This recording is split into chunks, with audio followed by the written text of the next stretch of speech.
Hey guys, this is a preventative maintenance video. This is something that you may want to consider. This is Robert Dietz here with my 67 Mustang, and going to show you something that happened that was easily preventable, but not easily visible, and very inexpensive to do. And if you don't do it, you may have a problem. So let me show you here what we got. These are the torsion bars, also called strut rods, on my 67 Mustang. And visibly, they looked fine. And it's a big piece of metal. You wouldn't think that it would take a lot of hits, and it goes from your control arm to your frame. They're easily replaceable with 3 bolts. 2 here on the your control arm, and then 1 up at the frame, and they looked fine. And this weekend I was at the track with my 67 Mustang, and right in the pit area it snapped.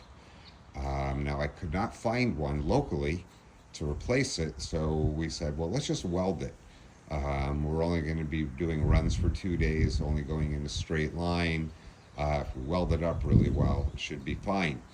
Well, after doing a weld on the bar on the second day at 100 miles an hour at the finish line, putting on the brakes, it snapped.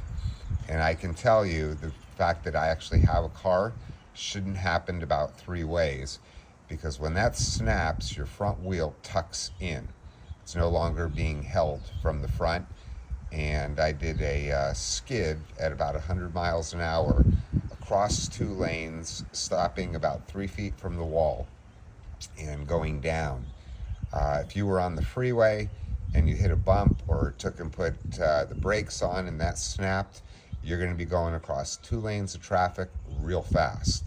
If you're on a windy road and that snaps, you're going to be going off whatever the side is.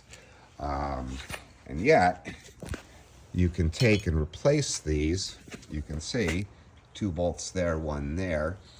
And if you don't do that, here's kind of the results. So that tie rod there is not supposed to be bent. That control arm there is supposed to be pretty straight. So you can see old and you can see new. And you can see my nice fender went in, which was actually part of what saved me, because my wheel went into that fender and it locked it from spinning. So I went into a skid with that not pulling me into the wall because it wouldn't roll. I had control on the other side and was able to stop from going into a wall. And they're very easy to replace. I'll put it under here.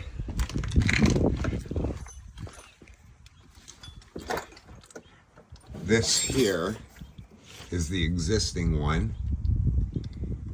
You remove this bolt right here. By the way, I put poly bushings in this, and so, by the way, I've taken these bars off to put these bushings on and saw absolutely no damage. And then there's 2 bolts down at the end. By the way, after you do this, because this adjusts up and down, you're going to need an alignment. And there is the one with it removed. And if you have to go down and do a replacement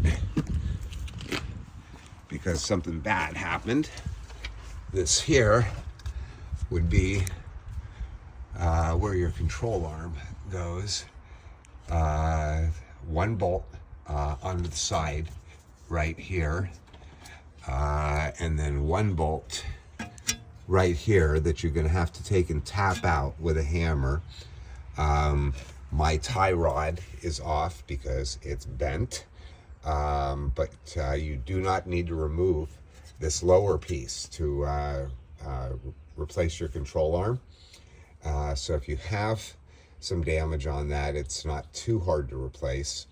But those torsion bars or those strut rods, they look okay. And you're giving them a lot of wear and tear when you brake, when you're going over bumps. And while it's a single piece of steel that's pretty heavy, mine actually was cracking from the inside, and that's what it looked like there. And when it went, no warning, it just snapped. So if you've got a older Falcon, older Mustang, super easy to replace one of these. There are two in the car. Replace both. It'll cost you $150 in parts, and you'll feel a whole lot safer going down the road.